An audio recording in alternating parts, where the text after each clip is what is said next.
A word of warning when you come to take your engine mounts off. They're held on by two of these Allen head bolts. That's an M8 1.25 thread Allen bolt.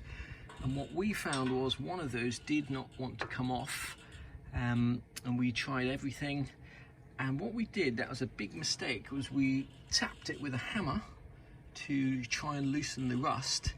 And you do not want to do that if you can possibly avoid it, for the simple reason that underneath all of here you have kind of these welded in square bits of metal, and what happened is when we tapped it, that sheared free and broke loose, meaning that we had to actually weld a whole new bolt in there, which just adds to the expense. And also, to get the thing off, it had to be cut off with an angle grinder at the end.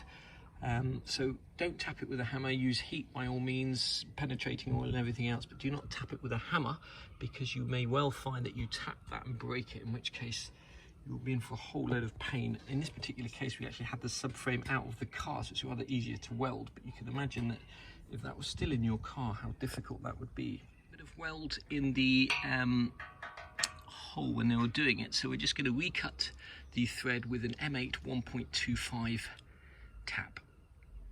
We're not going to be able to use our standard tool because it's hitting these things here, so we're going to put that straight into a drill on a sort of high torque setting, very low speed, with plenty of lubricant, cutting oil, whatever you're going to use as a lubricant. You do not on any account want to snap that tap in there. Replace them because they're rusted, and you order them from Mercedes. There's a couple of things to bear in mind. First of all, you'll notice that these are the new ones here, that the head is a different thickness. It's the same size Allen bolt, it's different thickness. And secondly, when you buy them, they do not come with spring washers. So these little babies here cost £1.70 plus VAT each. Part number 007 984 008 003. Okay, so we got 4 of them, including VAT. £8.16 just for those 4 little bolts. I'm sure you could get them on eBay somewhere else. We've got a bag of M8 spring washers at Tool Station for just over £1. Okay, so it's going to cost you about £10 to replace the bolts in here. These pieces here, we've put them in a rust bath, taken all the rust off, painted them with the Eastwood MRO chrome galvanizing. These are the shims that go in here. And we've also bought a couple of new engine mounts. Now, these engine mounts are hugely expensive. In fact, the engine mounts cost more than all of the powder coating of the subframe, control arm springs and everything else. So I think we paid about £279 for these engine mounts. These are the old engine mounts. You can see they're a bit worn out and knackered. As I say, we had to cut this one off. The engine mounts do come with part numbers on, but this particular car has expensive engine mounts. You might be able to get, this is a 280 SL, 1983 280 SL. That's the part number for the engine mounts, 107 241 2513. As I say, you'll probably be lucky and find that your engine mounts are available from sources other than Mercedes. They usually have the part on there. The SL shop has a whole range of engine mounts, but not these particular ones. The reason you want to replace the bolt that goes through the mount, the Allen bolt that goes through the mount and attaches to these top plates here, the part number of that bolt is here, 000 912 012 056, and that cost me £4.02. So just in case you do need to replace that bolt for whatever reason, it is available from Mercedes. Once again, it's not cheap. All of these parts here we've put in a rust bath, stripped all the rust off and painted them with the MRO galvanizing paint, and they've come out quite nicely. You probably won't see these parts, but we might as well do them and re-rust them while we've got them out. Once you've got the engine mounts in, the next thing is to hope that by powder coating your subframe, you have not made it difficult to get the subframe mounts in. For this 280 SL, 1983 280 SL, the subframe mounts is a Febby part number 04347, and it comes in a box of 4 of them. and we paid £45.98 from JD Motorsport via eBay for those. And just remember, when you're putting them in, the first thing you do is drop in that plastic washer. Next up, you're going to drop in this, but before you put it in, you need to lubricate it. That Mercedes recommend to use for lubrication is this stuff here, part number 00009890860. But as I've mentioned in previous videos, it is ludicrously expensive. That small container there is £57. It's a non-grease lubricant. But whatever you do, when you do lube this, do not use motor oil or any petroleum-based oil. You're going rubber to metal.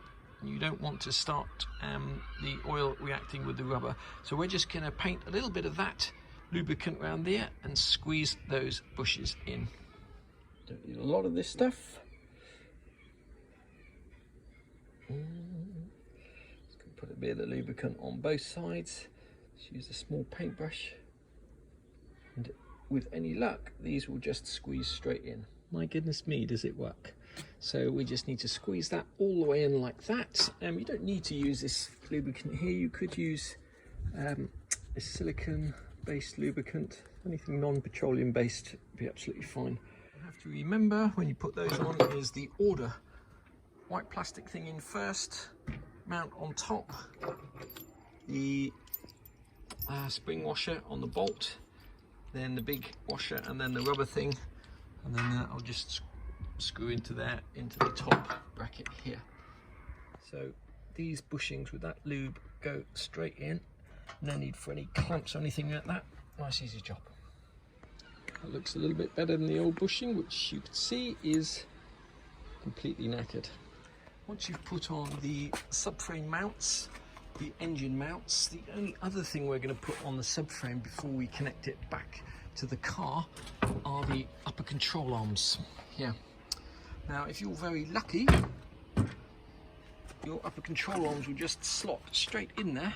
But on this particular car, this is slightly narrower than all of the others, so that's not slotting straight in there. Now, if you struggle to get the upper control arms in after you've fitted new bushes, so the tolerances are very, very fine, what you may find helps if you just put a bolt through there and then just tightened out these things here. I've just put little rubber rings on the end so we don't scratch the paint, and that will tend to spread this and allow you just to get that in without scratching all the paint off. We've also used some of our trusty Mercedes lube to help. Or subframe powder coated or possibly even painted. My advice would be to make sure the bolts fit through the holes before you try and get the control arms in, because if you've got any paint in those holes or powder coating, it'll be very difficult to get those bolts in. So just get any paint or powder coating substance out of the holes first, because the tolerances are very, very fine, as you can see, and you don't want to be messing about when you're trying to align holes up. That should be slotting in there nice and easily. Put these bolts in, the nuts go on the outside and the bolts on the inside. Next thing to do is, if you've had your lower control arms powder coated or painted, they will have masked off, hopefully. Masked off here and also where the ball joints go in. So we're just going to take out the masking, press in the cam bolt bushings and press in the lower ball joint. When we got the quote for powder coating the lower control arms, these were £35 each to powder coat, and we bought this as a refurbed unit. I think it was £66, but to sandblast and powder coat it was £35, and it costs slightly more because of the masking up. So when they powder coaters have to mask something, it always takes a lot longer, and I have to say they've done a really good job of masking up here, so that we shouldn't have any problem in getting the bushes pressed into there. Now, next job is to press in these lower control arm bushings.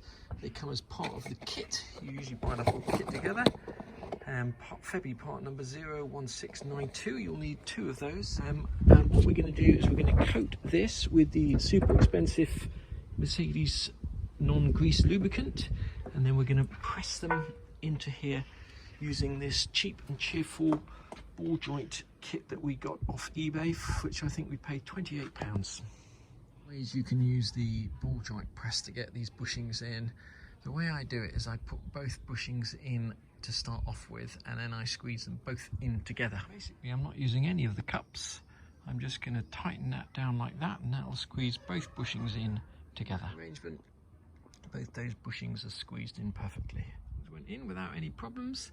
Next, we're going to have a go at squeezing in the lower ball joint, and the February part number for that is 01719. Okay, and that squeezes from the bottom up. When you come to put in the ball joints and the lower control arm, the first thing you're going to do is grease the ball joint and the inner part of the control arm. You can just use grease, oil, it doesn't matter what you use there. It's basically metal to metal. I wouldn't recommend something like copper slip, because it has particles in and might make your life more difficult. Then you're going to want to take the biggest cup out of that cheap and cheerful ball joint set, and that's going to sit there.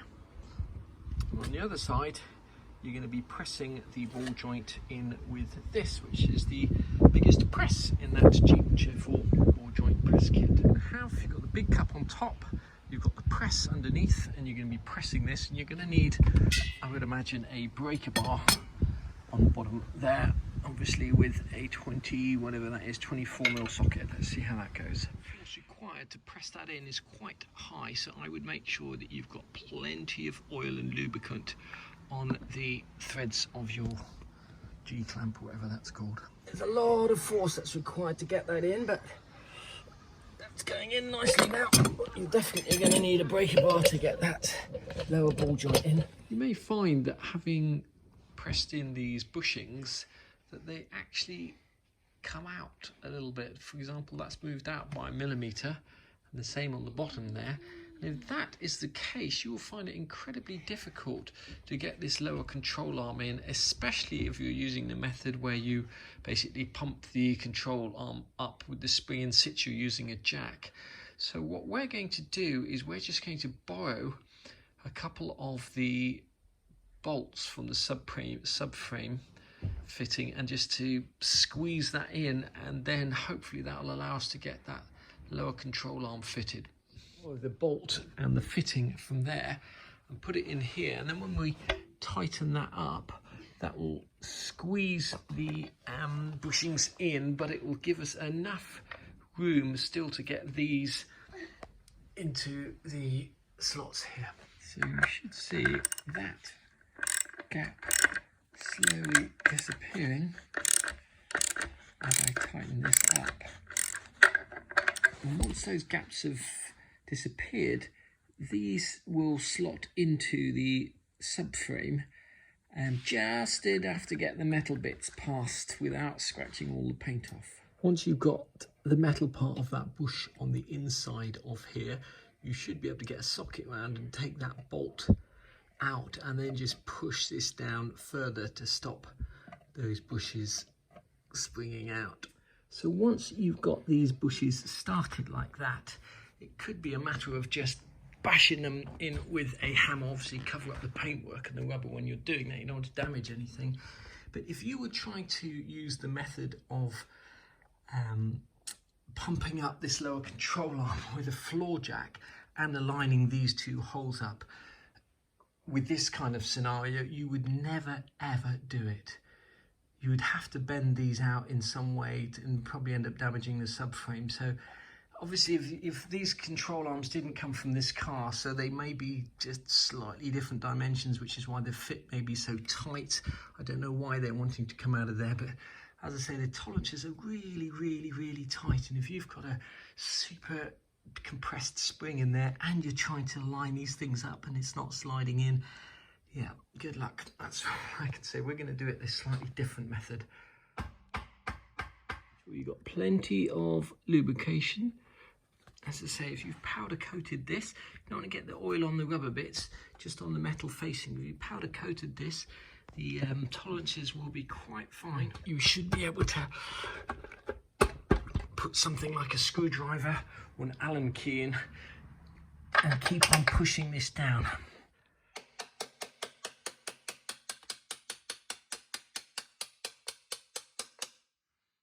Okay, we've got all the cam bolts lined up and in there now. Now we just need to get these springs in, and there's basically an easy way to do it and there's a hard way to do it. The easy way to do it is to go out and buy a Mercedes spring clamp set, and these will basically allow you just to compress the spring, pop the spring in there, close this control arm down, put the disc on, and that's basically, and then just release the spring, and that's basically job done. Now, and that's a nice safe way of doing it. There's only one small problem for doing that, and that basically is that you have to have the subframe out of the car in order to be able to do that. The reason you need the subframe out of the car is because in order to retrieve the spring compressor, it comes out the top through this hole here, and it doesn't fit through that hole there, unfortunately. So you can basically only use one of these spring compressors here if you've got the subframe out of the car, which is what most garages, I imagine, would do to get the springs in. They would do it safely with a spring compressor and just put it in, release the pressure, take the spindle out the top here and just pull both the plates out. Okay, rather than assembling this subframe here at my home and then taking it down to the garage, I'm actually going to just take the subframe with the two control arms down to the garage and take the spring and the discs separately, simply because these discs are incredibly heavy if you've ever tried to lift them, and so are the springs, so that by the time you put the spring and the disc in there, the chance of being able to lift that subframe is almost zero.